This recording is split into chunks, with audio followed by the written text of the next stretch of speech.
Livro Os Escolhidos, capítulo 6. Homens fiéis a Deus. Adão teve outro filho que seria o herdeiro da primogenitura espiritual. O nome Sete, dado a esse filho, significava designado, ou compensação. A mãe escolheu esse nome porque, segundo ela mesma, Deus me concedeu um filho no lugar de Abel, visto que Caim o matou. Gênesis 4:25. Sete era muito mais parecido com Adão do que os outros filhos.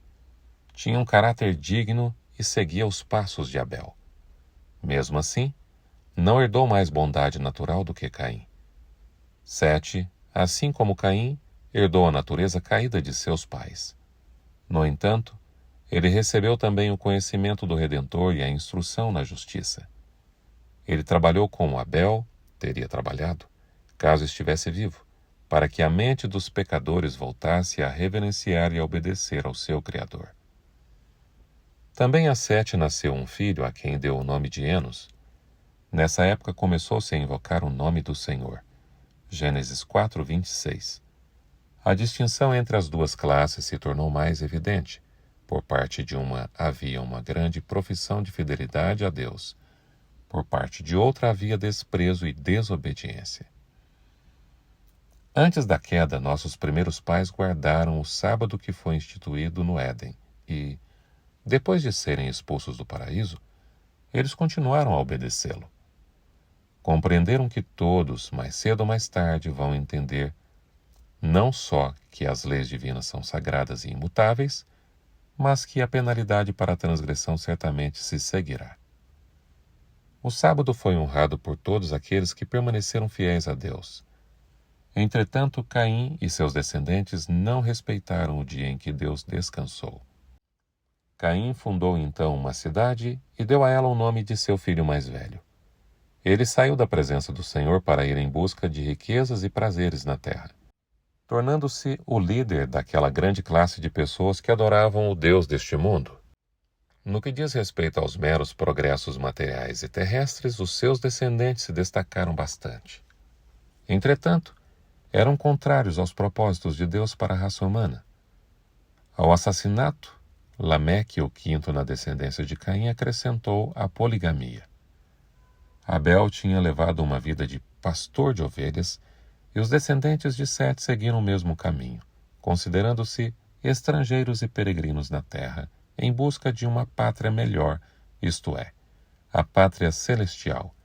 Hebreus 11, 13 e 16. Por algum tempo as duas classes permaneceram separadas.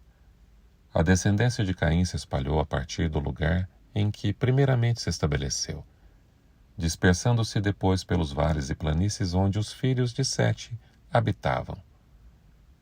Para fugirem de sua influência contaminadora, eles se retiraram para as montanhas e lá mantiveram o culto a Deus em sua pureza inicial. Depois de algum tempo, começaram a se misturar com os habitantes dos vales. Os filhos de Deus viram que as filhas dos homens eram bonitas. Gênesis 6, verso 2. Os filhos de Sete desagradaram ao Senhor quando eles se casaram com elas. Muitos adoradores de Deus foram atraídos pelas seduções que estavam constantemente diante deles e perderam a santidade de seu caráter. Ao se misturarem com a raça corrompida, tornaram-se como eles. As restrições do sétimo mandamento deixaram de ser obedecidas, e eles escolheram para si aquelas que lhes agradaram.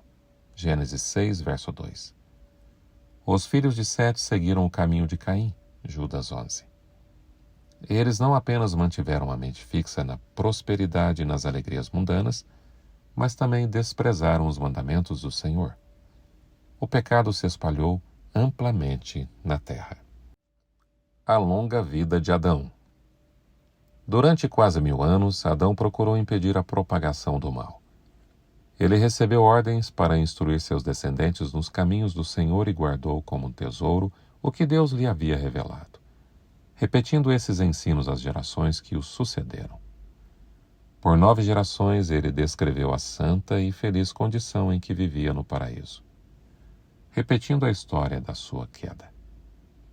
Contou a eles a respeito dos sofrimentos pelos quais Deus havia lhe ensinado a necessidade da estreita lealdade à sua lei e explicou a respeito das misericordiosas provisões feitas para a sua salvação.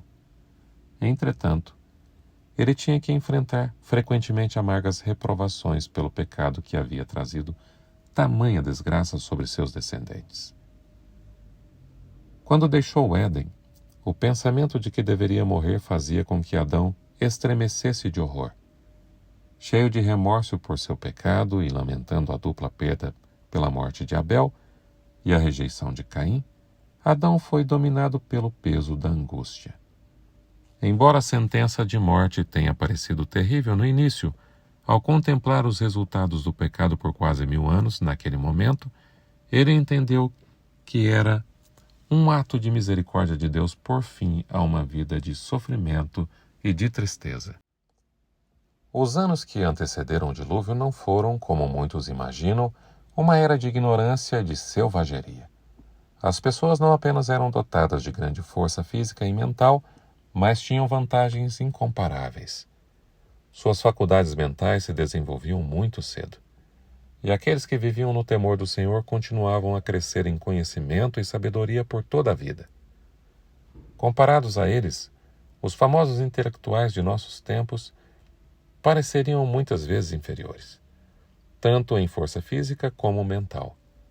À medida que ia diminuindo tanto a expectativa de vida das pessoas, quanto sua força física, também era reduzida a sua capacidade mental. É verdade que as pessoas hoje desfrutam os benefícios daquilo que os outros que viveram antes delas realizaram. Mentes superdotadas deixaram suas obras para aqueles que viriam depois. As vantagens das pessoas daquele tempo eram muito maiores. Por centenas de anos tiveram entre eles aquele que foi formado à imagem de Deus. Adão havia aprendido do próprio Criador a história da criação. Ele mesmo havia testemunhado os acontecimentos ocorridos por mais de 9 séculos. Os antediluvianos eram donos de uma memória poderosa para reter o que era comunicado a eles, e depois transmitir isso de forma intacta aos seus descendentes. Por centenas de anos existiram 7 gerações vivendo na Terra ao mesmo tempo, aproveitando entre si o conhecimento e a experiência de todas elas. Longe de ser uma terra de trevas religiosas, foi uma época de grande luz. Todo mundo teve a oportunidade de receber a instrução de Adão. Aqueles que temiam ao Senhor tinham não só a Cristo, mas também os anjos como seus instrutores. Tiveram uma testemunha silenciosa da verdade, o jardim de Deus, que por muitos séculos permaneceu na terra. O Éden permanecia bem à vista, com sua entrada vedada por anjos que a vigiavam. O objetivo do jardim e a história das suas 2 árvores eram fatos indiscutíveis. A existência e suprema autoridade de Deus eram verdades que as pessoas demoraram a questionar enquanto Adão estava entre eles. Apesar da iniquidade que prevalecia, uma linhagem de homens santos, seguidores de Deus, viviam como que na companhia do céu.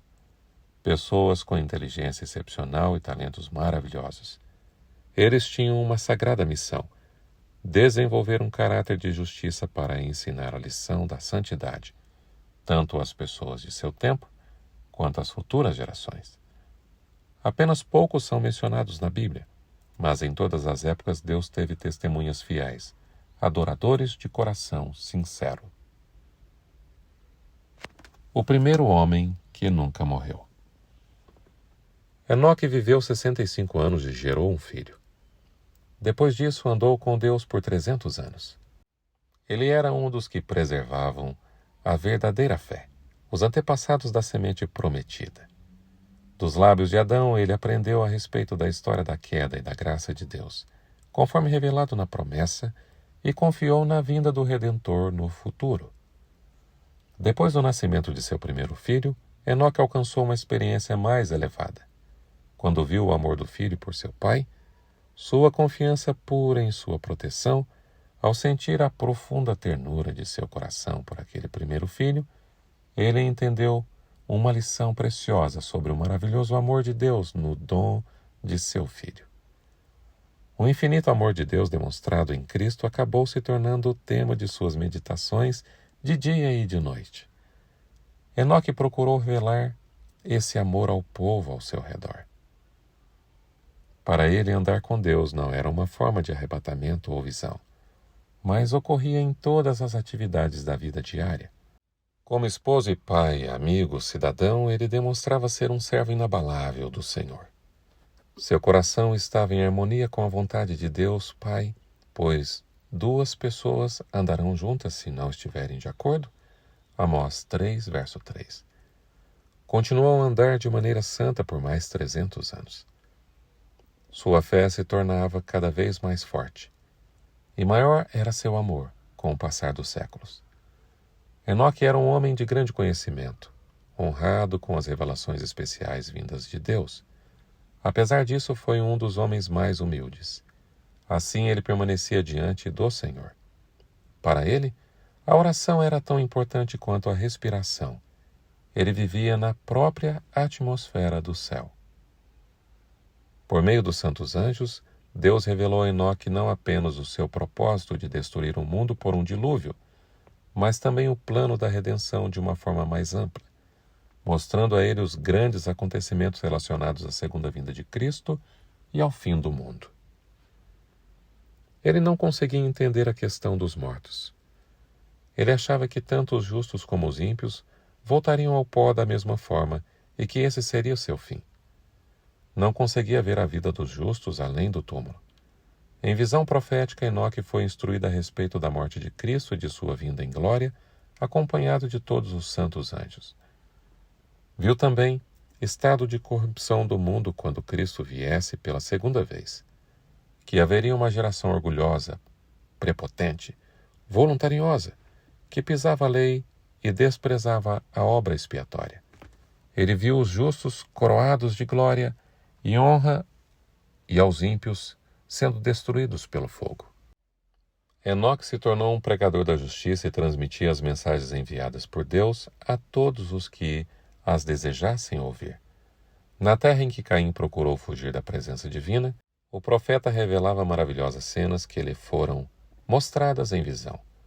Vejam, dizia ele, o Senhor vem com milhares de seus santos para julgar a todos e convencer todos os ímpios a respeito de todos os atos de impiedade. Judas 14:15.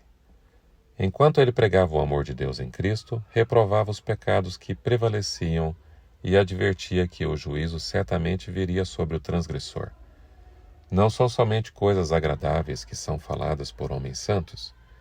Deus coloca nos lábios de seus mensageiros verdades que são penetrantes e incisivas como uma espada de 2 gumes. Alguns davam ouvidos às mensagens de advertência, mas as multidões seguiam mais ousadamente em seus maus caminhos. Assim também a última geração zombará das advertências dos mensageiros do Senhor. Em meio a uma vida de muito trabalho, Enoque manteve firmemente sua comunhão com Deus. Após permanecer por algum tempo entre o povo, ele se retirava para ficar a sós, para saciar a sede e a fome que tinha do conhecimento divino. Por viver em constante comunhão com Deus, Enoque refletia mais e mais a imagem divina. Seu rosto brilhava com a luz que resplandece no semblante de Jesus. Ao se passarem os anos, a maré de transgressão humana avançava cada vez mais, e mais negras se tornavam as nuvens do juízo divino. Mesmo assim, Enoque continuava em seu caminho, advertindo, apelando, suplicando e se esforçando para que essa tendência regredisse. Embora seus apelos fossem ignorados por aquele povo pecador e amante dos prazeres, Enoque tinha certeza da aprovação de Deus. Continuou a lutar contra o mal até que Deus o retirou deste mundo de pecado e o levou para as puras alegrias do céu. Transladado para o céu. As pessoas daquela geração zombavam de Enoque porque ele não procurava juntar riquezas neste mundo. O coração dele estava nos tesouros eternos. Ele viu o reino em sua glória no meio da cidade de Sião. Tanto a mente quanto o coração e o estilo de vida de Enoque estavam nas coisas celestiais. Quanto maior era a iniquidade existente, maior era o seu anseio pelo lar celestial. Por 300 anos Enoque andou com Deus. Dia a dia almejava uma união mais íntima, cada vez mais próximo ficava o seu relacionamento até que Deus o tomou para si. Depois de andar tanto tempo com Deus na terra, ele continuou esse caminho, essa caminhada, e passou pelos portais da Cidade Santa, o primeiro entre os habitantes da terra a entrar lá. Sua falta foi sentida na terra. Alguns, tanto justos como ímpios, testemunharam sua partida. Aqueles que o amavam procuraram muito por ele, mas sem resultado. Para eles, Enoque não foi encontrado porque Deus o tinha levado. Pela transgressão de Enoque, o Senhor desejava ensinar uma importante lição. Havia o perigo de homens e mulheres se desanimarem por causa dos terríveis resultados do pecado de Adão. Muitos estavam prontos a clamar: o que ganhamos por termos temido ao Senhor e observado as suas leis, sendo que uma pesada maldição recaiu sobre a raça humana, e a morte será o fim de todos nós? Satanás estava estimulando a crença de que não há recompensa para os justos, nem punição para os ímpios, e que era impossível para os seres humanos obedecer aos preceitos divinos. No caso de Enoque, Deus queria mostrar o que ele sempre vai fazer pelos que guardam seus mandamentos. As pessoas eram ensinadas que é possível obedecer à lei de Deus, que eram capazes de, por sua graça, resistir à tentação e se tornarem puros e santos. A transladação de Enoque foi uma prova da veracidade de sua profecia a respeito do futuro, com sua recompensa de vida imortal para os que forem obedientes e de condenação para o transgressor. Pela fé, Enoque foi arrebatado de modo que não experimentou a morte, pois antes de ser arrebatado, recebeu testemunho de que tinha agradado a Deus. Hebreus 11, verso 5. O caráter piedoso desse profeta representa o estado de santidade que deve ser alcançado por aqueles que serão comprados da terra. Apocalipse 14, verso 3. Por ocasião da segunda vinda de Cristo. O pecado vai prevalecer, assim como aconteceu no mundo antes do dilúvio. Muitos vão se rebelar contra a autoridade do céu. Como Enoque, o povo de Deus buscará a pureza de coração, vivendo de acordo com a sua vontade até que esses justos reflitam a semelhança com Cristo. Vão advertir o mundo quanto à segunda vinda do Senhor e, por seu exemplo de santidade, condenarão os pecados dos infiéis. Da mesma forma como Enoque foi transladado para o céu, os justos vivos serão transladados antes da destruição da terra pelo fogo. Veja 1 Coríntios 15, 51, 52, 1 Tessalonicenses capítulo 4, versículos 16 a 18. O fim do capítulo 6.